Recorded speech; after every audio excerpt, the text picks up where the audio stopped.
What's your version of events? Would you give me what you think has happened here? Corruption in this case entirely, because truth is not occurring in this room. I don't say you're lying, I'm saying truth is not occurring. This video contains the interview of a man who has repeatedly breached the restraining orders against him. Brian Peed was a counselor working for an agency for vulnerable youth. He was convicted in 2010 of offering to pay a 14-year-old girl £300 for sex. However, the teen turned out to have been an undercover police officer. Peed later claimed his actions had been undertaken in the name of research. The judge presiding over the case did not buy his version of events. Peed was placed on the sex offenders register, prevented by a sexual offenses prevention order from being in contact with children, and had to attend a community sex offenders treatment program. In November 2011, Peed was convicted of harassing his daughter and granddaughter. At that time, he was issued a restraining order, preventing him from contacting them.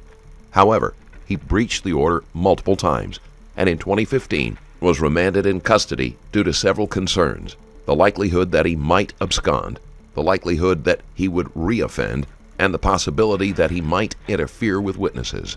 The court was also concerned about Peed's past failures to obey court orders. The time is 11:01. It's the 16th of October 2017. We are in an interview room here at Bromley Police Station.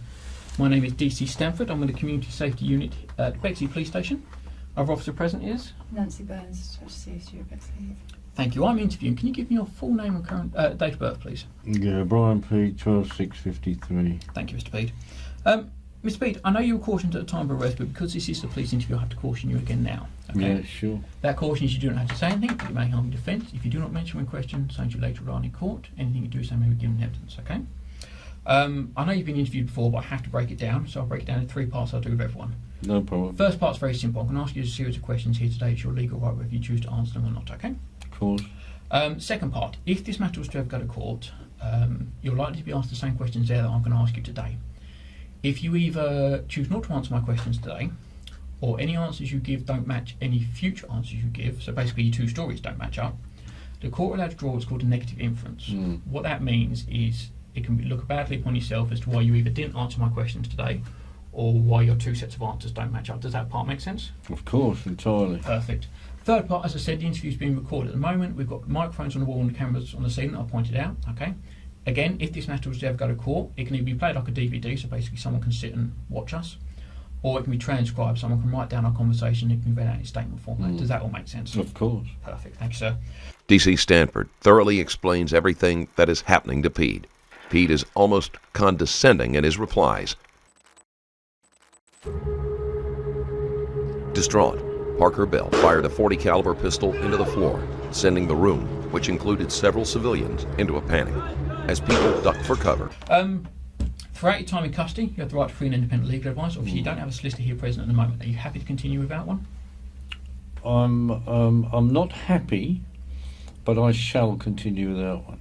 Okay, you understand that at any point during this interview you can stop and we will get your solicitor free of charge? Yeah, I understand that. Thank you very much. Okay, no problems at all. Quick welfare check. Are you feeling fit and healthy today? Very tired because I was transported down at 3 in the morning, so between 3 and 6. Didn't sleep? I didn't sleep at all, and so I'm still very tired, but not to worry. Have you got any medical illnesses that will affect No, your none ability at to all. interview today? None whatsoever. Perfect, thank you, Mr. Peed. Right, Mr. Peed, before I ask you any questions about why we're here today, allow me to explain it to make sure it's clear, okay? You've been arrested for a breach of restraining order. The allegation is that on the 29th of September this year, which is a Friday, on a website that's listed down as www.lambethchildabuse.org, you posted an open letter to your Member of Parliament. In that, you named several people that a restraining order issued by the Inner London Crown Court on the 14th of August 2015 prevented you from doing so, okay? Now, before I ask you about the matter, because I'm sure you've got a version of events to tell us, is it clear what we're going to discuss today? Yes, I think you made it clear, thank you. Perfect, thank you, Mr. Peed. Mr. Peed, the easiest way is, what's your version of events? Would you give me what you think has happened here? Well, I don't really wish to make any other statement other than I wish to report officially on the record corruption in this case entirely. So I'm afraid that that is my version of events, you see. Okay. So it's not basically what you're going to want to hear, but I'm afraid that is the truth. So that is it, in effect. It's quite simple. Okay. There is corruption that has gone on in this case. I've been able to prove that corruption. Mm-hmm. I have informed several people, including the Home Secretary, including my Member of Parliament, including, I believe, the Director of Public Prosecutions, about corruption that occurred on that date in August 2015 that you read out. I forget the exact date. 14th of August. 14th, thank you. So 14th of August 2015, there was corruption in that case. I reinvestigated that case on my own because I knew the police wouldn't, and consequently I uncovered corruption. So it's quite simple, I'm afraid. That restraining order that was allegedly issued on the 14th of August 2015 is in fact bogus and has no legal weight at all, because what you'll find, sir, is that Lord Denning has gone into on the record many times that nobody, not even a Member of Parliament, can in fact keep any advantage he or she has gained through any kind of fraudulent activity. Well, you see, in this trial that you referred to, August 2015, a colleague of yours called D.C. Zia claimed that he had gone to Bexley Grammar School to pick up a card that I had allegedly sent to my two granddaughters who attend the school. Well, in June of this year, I went to Bexley Grammar School and met with the head teacher. And he said that the police have never been to that school at all in relation to my granddaughters. Of course, the police have been to that school, they go to every school, Yeah. but not in relation to my granddaughters. It was completely different. So he said the whole thing is bogus. It did not happen. The card never reached the school. Well, as you can imagine, that was of great significance, because he committed perjury, because at the trial he said to the court that he had gone to the school and he had met with the school secretary and others to pick up the card. Well, either he's lying or the head teacher's lying, and I don't see any reason for the head teacher to lie. And so after my meeting with the head teacher, I sent a affidavit to him that I wrote out asking him to sign. I've not yet got that back. Of course, it could have been sent back to me, but I don't always get all of my mail. But that's another issue we don't need to discuss right now, although it is of significance. So he committed perjury. Perjury Act 1911 you'll be familiar with. And consequently, that's a fraudulent trial. And equally in 2011, the 1st of November, Bexley magistrates, 1st of November 2011, that has got corruption all over that case as well. D.C. Stanford allows Pede to speak at length and make his accusations. Pede claims there is corruption involved in every case that concerns him, which may point to paranoia. So I could go into more detail if you would like me to.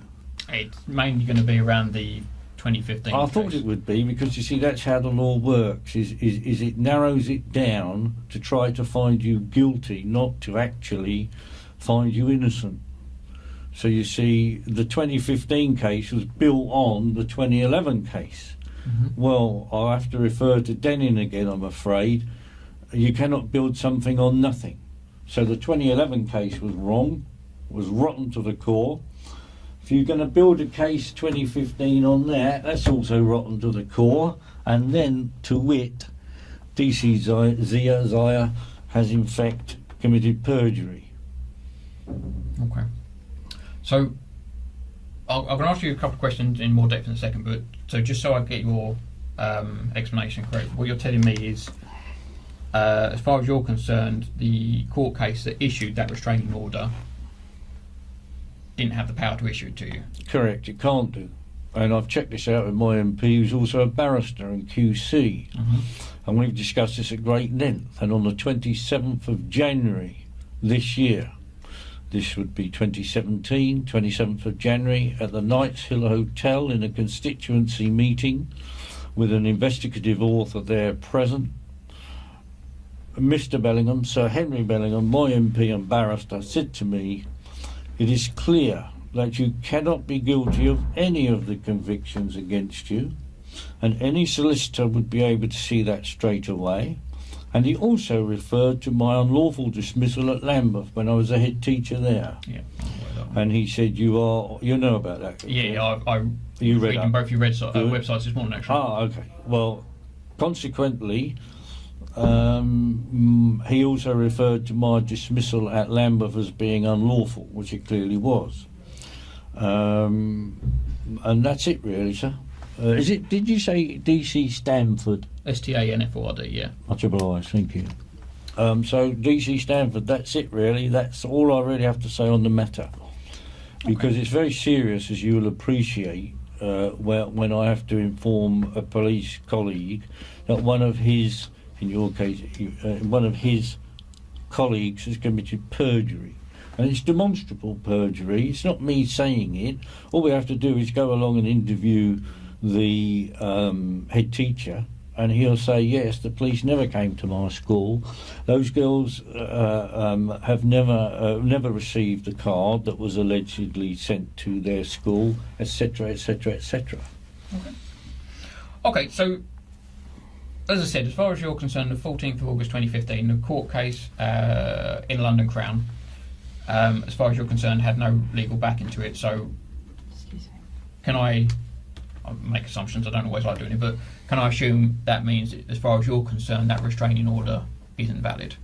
Yes, I've spoken many times with, again, my MP on this matter, and he's agreed that the restraining order has no validity in law. Okay. A couple of questions I have to ask, and please don't think I'm doing it to frustrate you. I have to, for obviously want to. Were you aware of the conditions, whether you agree with the order or not, were you aware of the conditions of that restraining order issued on the 14th of August 2015? Were you ever served a copy? I think at this point I'll take my legal advice and say that I'll make no comment. Okay, no problem. Hope you I took the legal advice from myself. You understand what I'm saying? No, and I hope you understand. I've still got to ask you a few questions, but if that's... No, that's I understand completely. So just to re-ask that question to make sure it's clear for the listener, were you ever made aware of the conditions of the restraining order from 14th of August 2015? No comment, sir. Can I just check, because I did have a good read of it this morning, along with both the websites actually. On the, I don't want to make mistakes, let me show if it's right.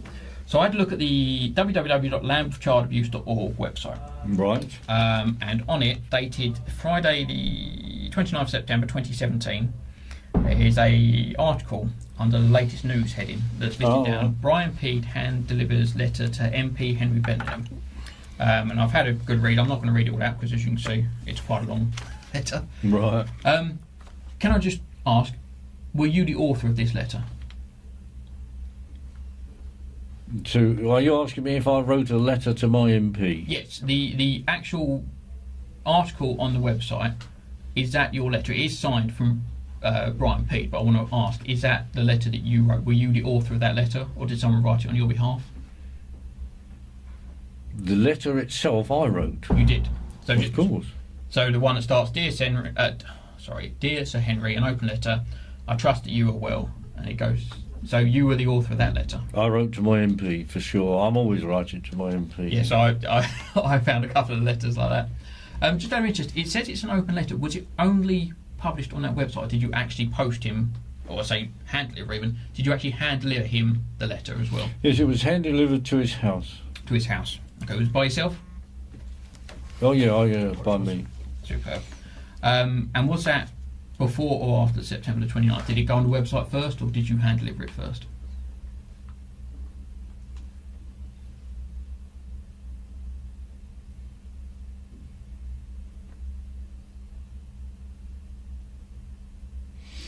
I do believe it must have been given to him first, because I wouldn't then have been able to say it was hand delivered.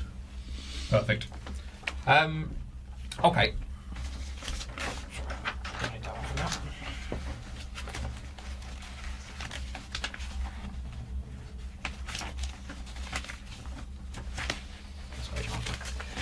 Okay, I'm just going to read out. These are the conditions placed upon it's called a protection from harassment order, but a restraining order. It's dated down, issued by the Inner London Crown Court on 14th April 2015, so this one here.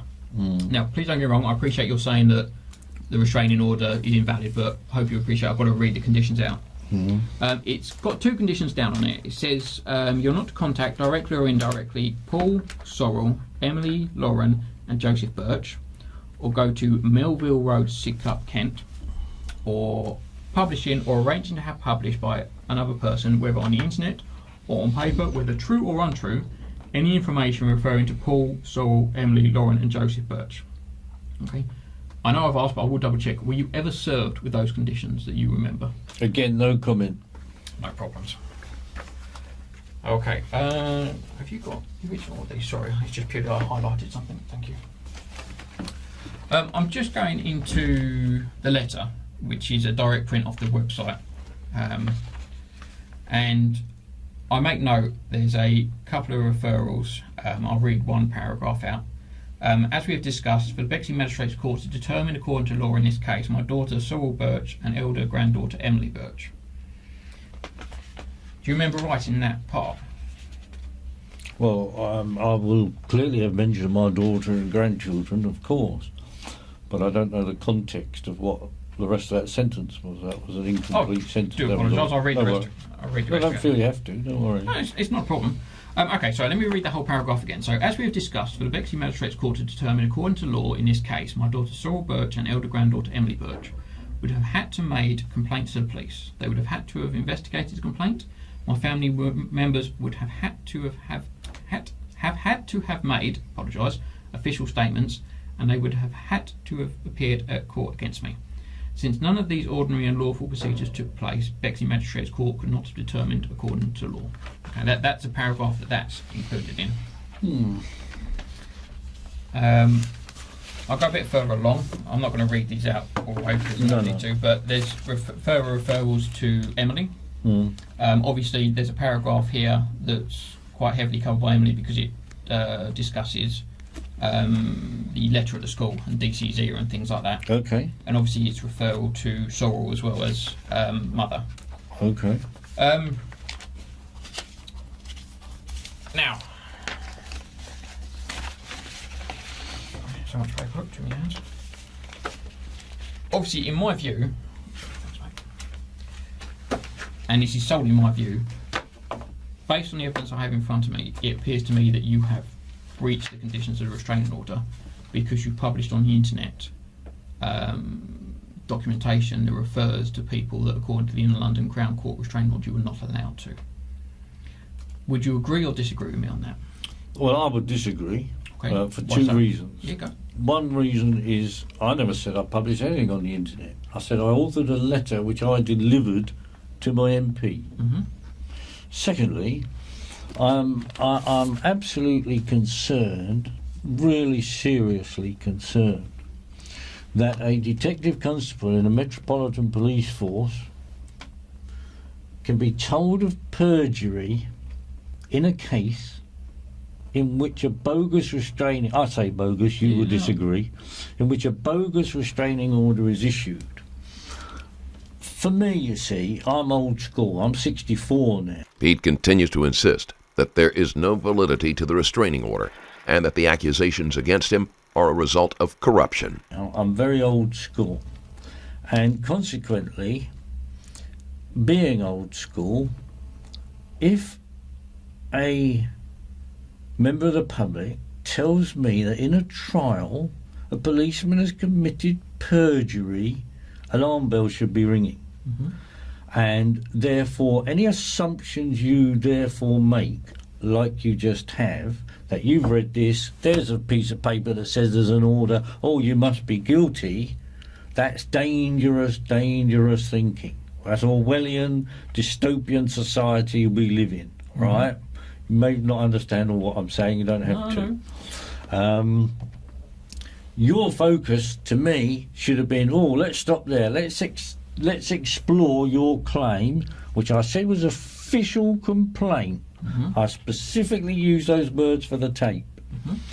My official complaint is against DCZIA of perjury against the 1911 Perjury Act. I've then given you other evidence from Stephen Elphick, the head teacher at Bexley Grammar School, who confirmed, yes, indeed, the police had never been to his school. And yet here we are now, and there's no disrespect to you, I've got to say what I've got to say. I never bring personalities into it. So here we are now, I'm sitting here, and I've got two people against me, so I'm already outnumbered. I know all that issue about I could have somebody, don't worry about that. And here you are pursuing a line of questioning which is so narrow as to be, I argue, unlawful in itself. Because I've already thrown a spanner in the works to your reasoning that there is a letter I sent to my MP, you've got an internet post, and you've got a piece of paper that says it's a restraining order. You put 1 + 1 + 1 equals guilty. Well, I'm afraid real life isn't like that. And if it's a paper exercise that the police want to do yet again to find me guilty, that's fine. You know, no problem. You say you've been on my two websites. Was the other website justiceforbrianpeed.com? And did you read on there, did you see on there a copy of my latest book that I'm in production of writing, which is called Blueprint for Abuse and State-Controlled Child Abuse? No, I think I got as far as 10 weeks, 12 prisons. 10 prisons, 12 weeks. Oh, way round, sorry. Never mind. It's one of those way round. I remember the numbers. No, but it's very good, thank you. So, yes, so I'm going to say to you, DC Stanford, that with the greatest respect, you have a job to do. And you're a paid civil servant, in effect, public servant. I understand that, not a problem. You got bills to pay, mortgage, perhaps wife and kids, I don't know. Doesn't matter. The thing is, I don't really want to engage in this interview any further based on the fact that I have given you demonstrable corruption and perjury and that, and you haven't.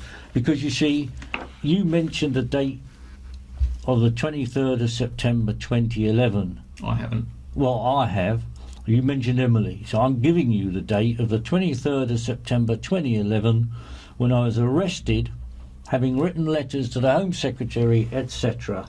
And my beloved Emily, who was only 12 years old, was used as a decoy to have me arrested and put me in Belmarsh, right?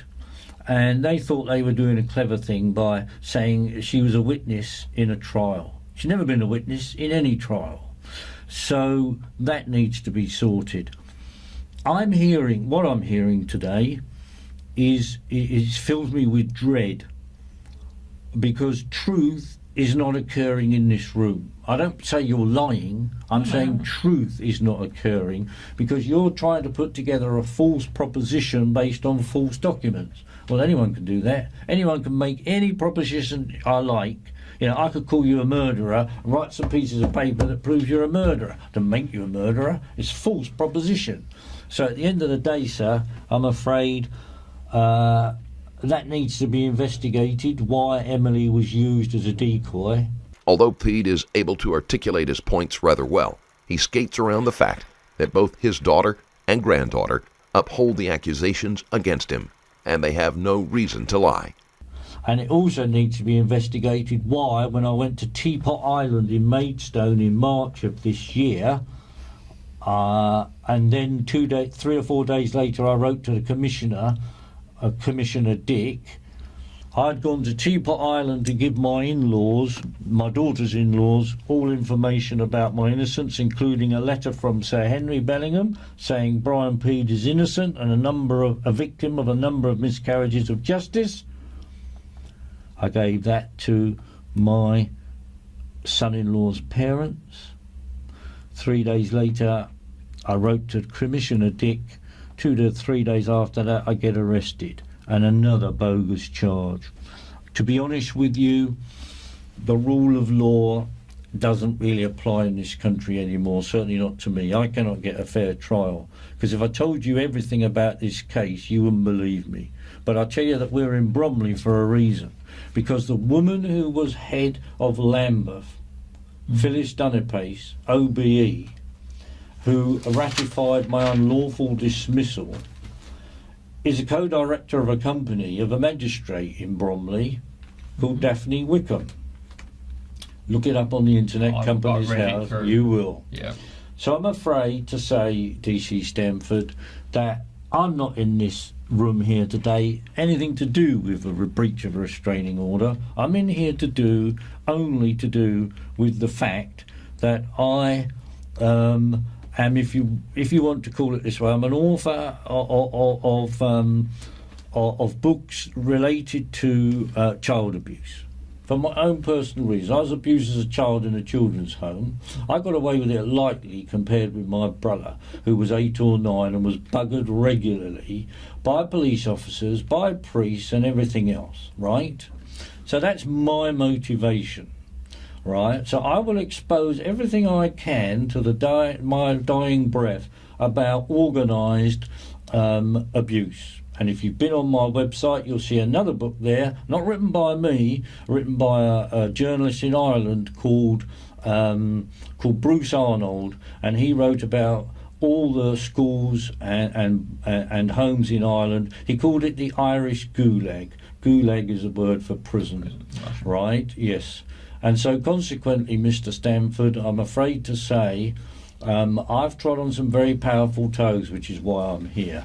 You are just being used as a pawn, and your colleague next to you is also being used as a pawn. You may not see that, I don't expect you will, but there's a much, much bigger backstory to this than you realise.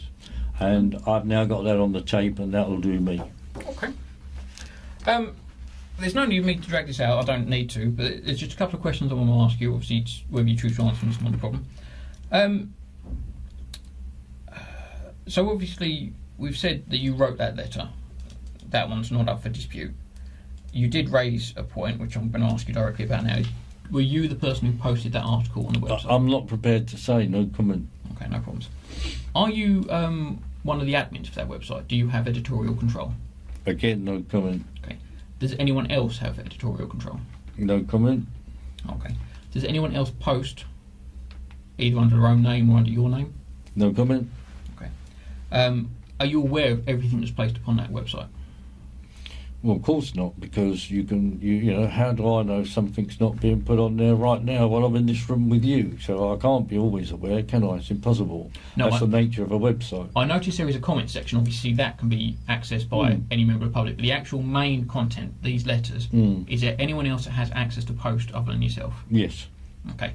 But are you aware of all the main posts? Not the comments, I wouldn't expect you to be aware of that, but the actual posts that go on the website, are you aware of everything that goes up? I'm aware of the ones I write, of course. Okay, so you're aware that this letter went up onto the website on the 29th of September? Well, it's on there, isn't it? You've seen it. It's there on the internet. Okay. What sort of internet access do you have? Do you work from a home office? No, I don't have the internet at home. I don't want it at home. Okay. Okay, well, I'm going to be very specific. I know you've answered them, but I'm going to be specific to the point. Whether you agree with it or not, were you aware of the restraining order issued by In London Crown Court on the 14th of August 2015? No, I'm not going to answer that question, Mr. Stamford, based on the fact that it's quite clear where this is going. It's quite clear that you want to incriminate me in a breach of a restraining order so that A, I can be imprisoned, and B, that the authorities, as they like to call themselves, though they have no authority over me, I'm quite capable of managing my own life, I'm sure you can. That the authorities like to pretend that there is a restraining order in place. After refusing to comment on a string of questions, Peed can't quite resist being condescending to D.C. Stanford by telling him he knows exactly what the police are trying to do to him. He makes it sound like quite a grandiose scheme rather than just a simple matter of breaching a restraining order. Right? And also what fills me with dread is you actually said that you read out the piece that neither my daughter nor granddaughter Emily had ever given evidence against me on the 1st of November 2011 at the Bexley Magistrates Court. And never made a complaint to the police, never made a witness statement, never turned up in court. Well, again, that should fill you with dread, actually. You should be saying to yourselves, or even saying to me, well, hang on a minute, how can that even possibly happen? Because it's against the rule of law. But I don't hear these things from you guys anymore, you see. When I went to see Detective Chief Inspector Clive Driscoll, he's on the website, Yeah. he was a former child protection officer for Lambeth, he told me, of course you can't be guilty. Of course you can't be guilty of any sexual offence. You cannot be guilty of the criminal damage, of impersonating a barrister, which they've done before, all sorts of nonsense. And of course harassment of my own family. Can't be guilty, he said. So how does a Detective Chief Inspector, how does an MP and a QC tell me you can't possibly be guilty, and then I find that I have two guys in here doing everything they can to try and find me guilty? You see, that only says to me, Mr. Stanford, sorry to, I saw you were going to interject, but that only says to me that the government, call it whoever you like, is still pursuing this course of conduct against me. And when I met DCI Driscoll 2015, 2 years ago, 2.5 years ago, because it was March, he said to me, I can tell you, because I've now left the Met, I can tell you that the Met is persecuting you. His word, not mine. You are flagged up, he says, as a very dangerous man. Not because of anything you've done, because of what you write about. Well, I'm afraid, sir, that if that's the society we live in today, where you can be dangerous because you're exposing corruption and child abuse at the highest levels, well, I think that's a very sad state of affairs, quite frankly. Okay. Two last questions, then I'm completely done. Again, I know I've asked them both before, but so I'm very specific. Are you aware of the conditions upon that order? Again, no comment. Okay. And in your view, and this isn't in your view, it's no trick to this one, in your view, are you guilty of breaching a restraining order? Absolutely not. Perfect. Sorry, please? I'm sorry when you... Sorry. Oh no, I'll deal with that later on. Can I just, sorry, Go for it. when the lady, I forget your name, was it Mrs. Burns? No, it's DC Burns. DC Burns. Can you say what your role was, please? Because I didn't catch it. I'm slightly hard of hearing Home sometimes. interview. But I thought you gave a role within the... Oh, I'm a DC in CSG at Bexley Heath. It's the community safety unit, just our department. Thank you. Basically, to allow me to talk to you and not be writing down all the Oh, time. no, I DC get that. Burns, I get make that. my I notes. just wanted to get that for... Same department. Yeah. Okay, right. Same Thank you. office. Yeah. Mr. Peed, before I conclude this interview, is there anything I've said that's not clear that you want me to repeat? No, I think you've been clear enough, but I'm going to have to repeat myself that I find this a very disturbing interview from the point of view that I have now given you several problems around this case, because another one, of course, is a commander of Lewisham, Mr. Kate Peed, Halpin. Can I just hold you for just 1 second? I'm aware of the allegations you're making against the Chief Superintendent, DCG and things like that. My understanding is all of these complaints have already been made. You've obviously already made them to your MP. They've never been investigated. But you've already made them. They've never been investigated. Okay, what I'm saying though is if you've already made the complaint... They've never been officially made to the police. Seeing that there will be no real progress in this interview, D.C. Stanford brings it to a close. You made him for the MP. Yeah, well, what's he going to do with them? But the MP He's then an referred you MP. straight to the police. Well, you'd think so. He's never given me any indication he's done that. Nothing in writing, nothing verbally. So there's an issue there. Brian Peed was found guilty on all 3 counts of breaching a restraining order. Thank you for watching. If you like this type of content and want to support the channel, there is a Patreon link in the description below. You'll be able to watch videos with 0 ads and some that are too controversial for YouTube, and you'll be supporting the channel at the same time. Thanks again for sticking around, and I'll see you in the next video.